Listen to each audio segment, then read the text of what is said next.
दुनिया कैसी होगी हमें नहीं पता। नहीं तो अब बच्चों को पढ़ाना कैसे चाहिए वही एक अलग खेल है पूरा। बिकॉज हमारे यहाँ तो पढ़ाई जो है वो घोटना होता था ना, 15 दूनी 30 या 45 वो है ना। अब लेकिन उसकी तो जरूरत नहीं है, रोड लर्निंग की तो जरूरत नहीं है, इंफॉर्मेशन ऐसे ही है, calculation is minutes seconds. So what should be education now is also the question. It's a big challenge to our educationists, and I think it opens मतलब कमाल का एक दरवाजा खुलता है कि अब आपको you have to teach children how to think. So because only the geniuses or the very good will survive. AI will take over mediocrity. तो ये बहुत प्रॉब्लम होने वाली है अभी। तो बुरे डॉक्टर की कोई जगह नहीं होगी, आप अपने सिम्टम्स डाल दोगे आ जाएगा। You will only have to, तो एक है, it's a big challenge. That's what I was wondering कि लखनऊ अपनी विरासत और नफासत को कहीं खोता हुआ तो नहीं पा रहा है, और एआई जैसा आपने कहा सिनेमा में, एजुकेशन में, मेडिकल साइंसेस में, सब जगह चैलेंज या कहीं है। लखनऊ भी आप जाओ, पुरानी लखनऊ में तो है कहीं कहीं। हाँ। उसको हम लोगों ने यूपी में वगैरह में पता नहीं इतना अपनी जो आर्किटेक्चर है, अपनी जगह है, उनको इतना मेंटेन नहीं किया है जितना जैसे राजस्थान ने किया है। जी जी। आप उदयपुर जाए, आप ऐसी जगहों में जाए, तो मुझे लगता है वहाँ यहाँ थोड़ा काम जरूरी है, थोड़ा उसको रेस्टोर करना, बदलना नहीं, लेकिन जो है आपका जो हेरिटेज है, हर तरह का हेरिटेज, वो थोड़ा सा रेस्टोर करना थोड़ा सा ज़रूरत है। अब बदलाव आएगा, वो तो उसमें आप कुछ नहीं कर सकते। मैं थोड़ा सा ये जानना चाह रहा था कि 2019 और 20 के दौरान नए प्लेटफॉर्म्स आ गए सिनेमा के लिए, OTT है, नेटफ्लिक्स है, इस पे भी आपने अच्छा काम दिखाया है। ये किस तरह से ट्रेडिशनल या कन्वेंशनल सिनेमा को वो कर रहा है, इसको जरा बताएं। तो दरवाजे बहुत खोल दिए, क्योंकि इसमें सेंसर नहीं है, एक तरह का सिनेमा है। देखिए 2-3 तरह के सिनेमा हो रहे हैं। तो एक है वो स्पेक्टिकल वाला, माइथोलॉजी वाला, कॉमिक बुक वाला, मार्वल कॉमिक्स वाला, डिज्नी वाला। उसमें सिनेमा की जरूरत है, बड़े बड़े पर्दे की, साउंड की, इस तरह की थिएटर की। और कई ऐसा तरह का है जो पर्सनल सिनेमा है, इंटरेस्टिंग सिनेमा है, कहानी ज़्यादा है उसमें, परफॉर्मेंसेस पे ज़्यादा ध्यान है। वो OTT पे आ जाता है। OTT से फ़ायदा ये भी है कि आप लॉन्ग फॉर्म है तो आप एक नॉवल नुमा एक कुछ कर सकते हैं, लंबा एक सीरीज में। आप ओपन हो गया है मामला, डॉक्यूमेंट्री बना सकते हैं। In fact for anyone interested in cinema it is wide open. No, short film से लेकर सीरीज तक yes. आप हर तरह का काम, मतलब रील से हाँ, और आप सीरीज तक जा सकते हैं। एक दिमाग में ये बात आती है, हम चूंकि पेशे से समाजशास्त्री हैं, जैसे आप पेशे से फिल्मकार हैं, समाज और सिनेमा में हमेशा द्वंद्व रहता है, डिबेट भी रहता है, विवाद भी रहता है। कुछ लोगों का ये मानना है कि सिनेमा वो बनता है जो समाज में होता है। कुछ लोग आज की दुनिया में जो फिल्म क्रिटिक है वो ये कहने लगे हैं कि सिनेमा समाज को दिशा देने लग रहा है, या समाज के ट्रेंड को बताने के लिए एक कह सकते हैं कि एक डायरेक्टिव रोल प्ले करने लगा। तो इसमें आपका क्या सोचना है, और आप कैसे मानते हैं कि सिनेमा समाज के साथ या समाज सिनेमा के साथ कैसे चले? और अच्छी चीज़ें लोग नहीं सीखते सिनेमा से, और बुरी चीज़ें बहुत जल्दी सीखते हैं। तो हेयर स्टाइल इन्फ्लुएंस हो जाती है। अभी तो हिंदुस्तानी सिनेमा जो है वो तो प्राचीन, जो शुरुआत से भाईचारा प्रीच कर रहा है, तो किसने सीखा? तो समाज का एक अपना मोमेंटम होता है, सिनेमा उसको रिफ्लेक्ट करता है कहीं।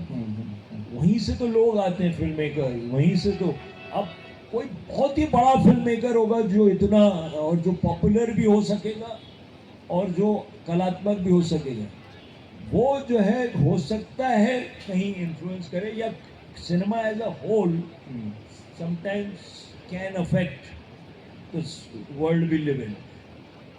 If you notice in the South, that influence is far greater.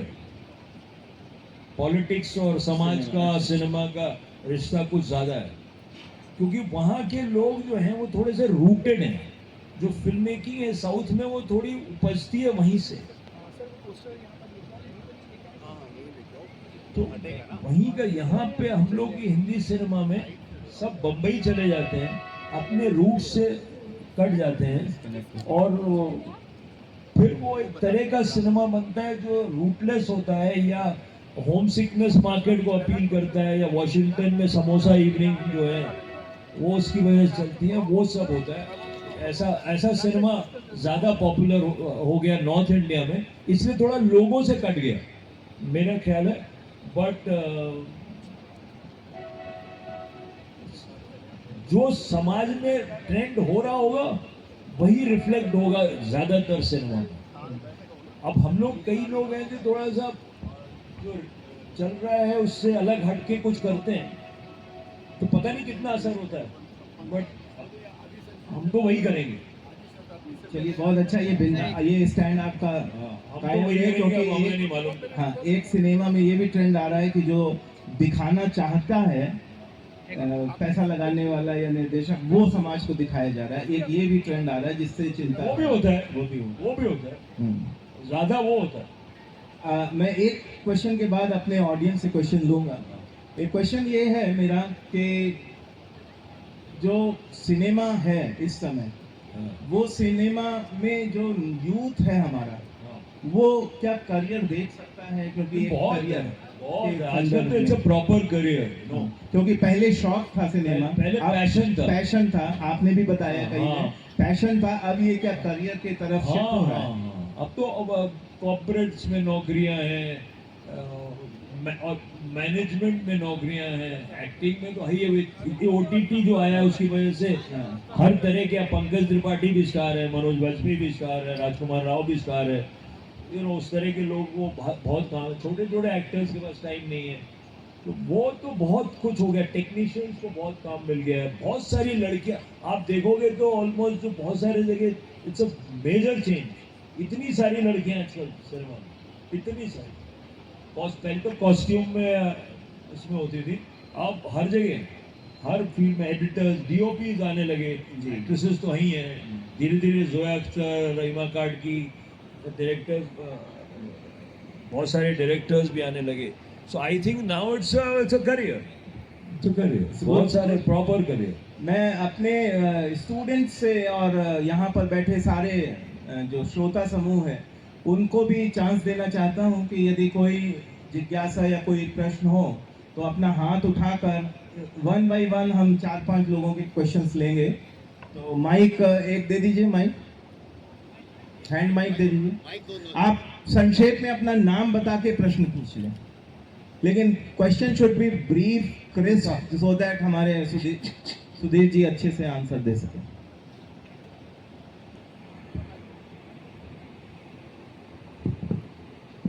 Doctor A.K. Johri from Bhubaneswar. सुनाई नहीं दे रहा. रिटायरमेंट के बाद लखनऊ आया हूँ, CSR इंस्टीट्यूट से हूँ. थोड़ा माइक उनका तेज कर दीजिए, माइक तेज कर दीजिए उनका. मैं रिटायर्ड साइंटिस्ट हूँ from Bhubaneswar, CSR institute. Retirement के बाद लखनऊ आया हूँ 2006 में. अच्छा लगा आपसे मिलकर के. मैं जानना चाहता हूँ आपकी लाइफ का सबसे बढ़िया इंसिडेंट बताएं film industry, best incident of life. कहाँ, किसमें?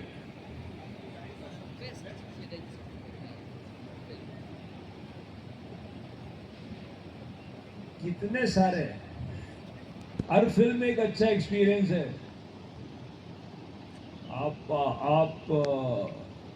मैंने एक फिल्म बनाई.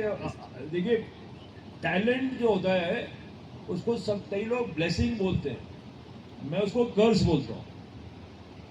आप मजबूर हैं, इट्स अ डिफॉल्ट. नो, आप कहानी क्यों सुनाना चाहते हैं? बिकॉज आपके अंदर कुछ कीड़ा, अच्छा खासा उम्र हो गई है, घर बैठो यार. लेकिन वो एक आप क्यों 12 घंटे शूट करोगे? तो वो होता है, बट सबसे अच्छा इंसिडेंट क्या है, मतलब किसी भी एक्टर को देखो जो आपने चरित्र लिखा है, तो जैसे कि आप देखोगे एक चमेली फिल्म मैंने बनाई, और आप एक लड़की है करीना कपूर, तब तो उसको पू के जैसे जानते थे करण जौहर की फिल्म में, that's her first great role. तो वो जब वो परफॉर्म कर रही है और सडनली जब पू आपके सामने आती है, मतलब चमेली आपके सामने आती है, और वो एक एक्टर जो है ट्रांसफॉर्म होता है कैरेक्टर में, वो सबसे खूबसूरत मोमेंट होता है सिनेमा का। तो आप देखो करीना, जब मैं तो करीना को बोलना बंद कर दिया था कट, क्योंकि जब वो परफॉर्म करती थी तो धीरे धीरे वो राज कपूर की जीन्स कहीं जाती होंगी उसमें, तो वो सडनली कुछ करती थी जो मैंने उसको बताया नहीं था। वो बड़ा खूबसूरत लगता है। जब भी कोई भी, चाहे इरफान खान के साथ काम करना बहुत खूबसूरत है, पुरी साहब के, मतलब बहुत सारे लोग हैं, शबाना के साथ काम करना बहुत खूबसूरत। एक Dharavi was a great experience. हजारों में कभी कभी सिनेमा में ऐसा भी होता है कि सब कुछ बिगड़ रहा है, जैसे हजारों में मुझे लगा सब गलत हो रहा है और सब ठीक हो गया। बहुत उम्दा पिक्चर थी सुधीर जी की, जिसमें करीना एक सेक्स वर्कर का रोल कर रही थी।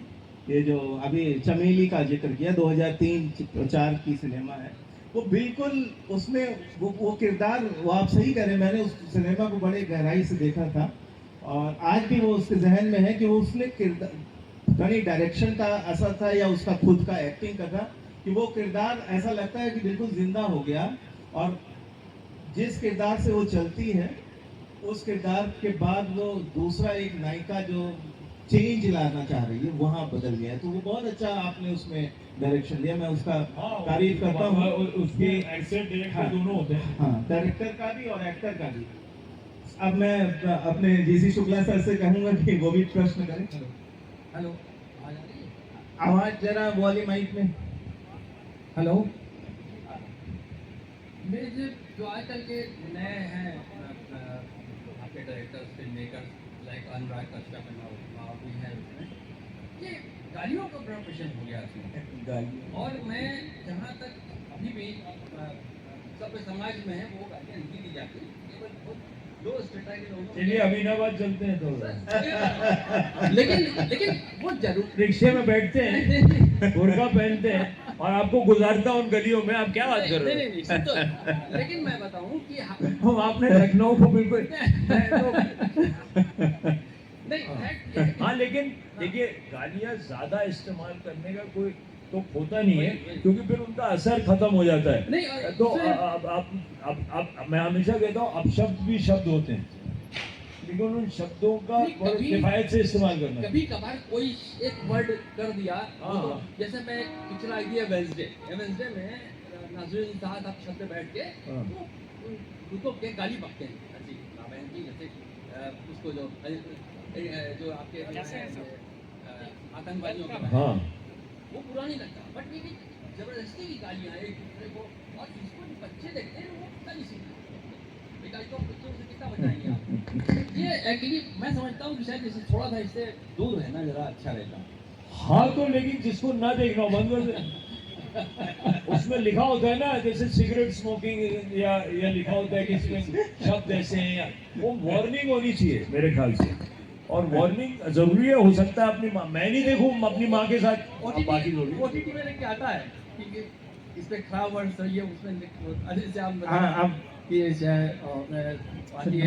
एक आध फिल्म मैंने जो बनाई वो मेरी माँ ने मुश्किल से देखी, तो मेरी तरफ अजीब सी नजरों से देख रही थी कि बेटा मैंने तो तुम्हें ऐसा कभी सिखाया नहीं था, तो ये कहाँ से तुम में आई और गुस्सा कहाँ से उपजा है, वो मुझसे अक्सर पूछती थी। ये जो गुस्सा कभी कभी दिखता है तुम्हारे सिनेमा में, कहाँ से है? हालांकि बहुत पॉपुलर है, जैसे कि वासेपुर का गैंग ऑफ वासेपुर बनाई उन्होंने पिक्चर, गैंग ऑफ वासेपुर। आप किसी अभी यहाँ पे जितने यंग लड़के हैं अगर जो चले गए, अभी अनुराग कश्यप होता तो कोई नहीं जाता। वही मैं कह रहा हूँ, सही है, बट थोड़ा सा बचना चाहिए।